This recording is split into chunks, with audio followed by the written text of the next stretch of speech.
भक्त रसिक हो, रत्ना दहिवेलकरचा आपल्या सगळ्यांना मनापासून प्रणाम. जय जय रघुवीर समर्थ.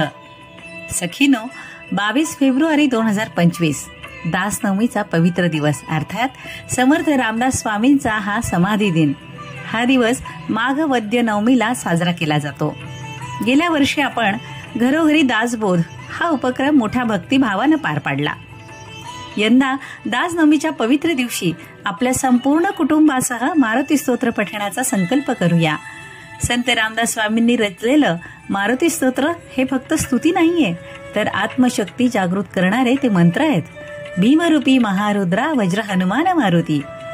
हनुमानजींच्या कृपेनं संकटातून मुक्ती मिळेल, मनोबल वाढेल, समृद्धी आणि आरोग्य तर प्राप्त होईलच. शिवाय हे स्तोत्र छातीची धडधड, तणाव, अशक्तपणा, भीती, भूक न लागणे, अपचन यासारख्या मानसिक आणि शारीरिक त्रासांवर सुद्धा रामबाण उपाय आहे. तर या शुभ दिवशी आपल्या घरातल्या सर्वांनी मिळून अगदी आपल्या बाळ गोपाळांसह एकत्र मारुती स्तोत्र म्हणूया.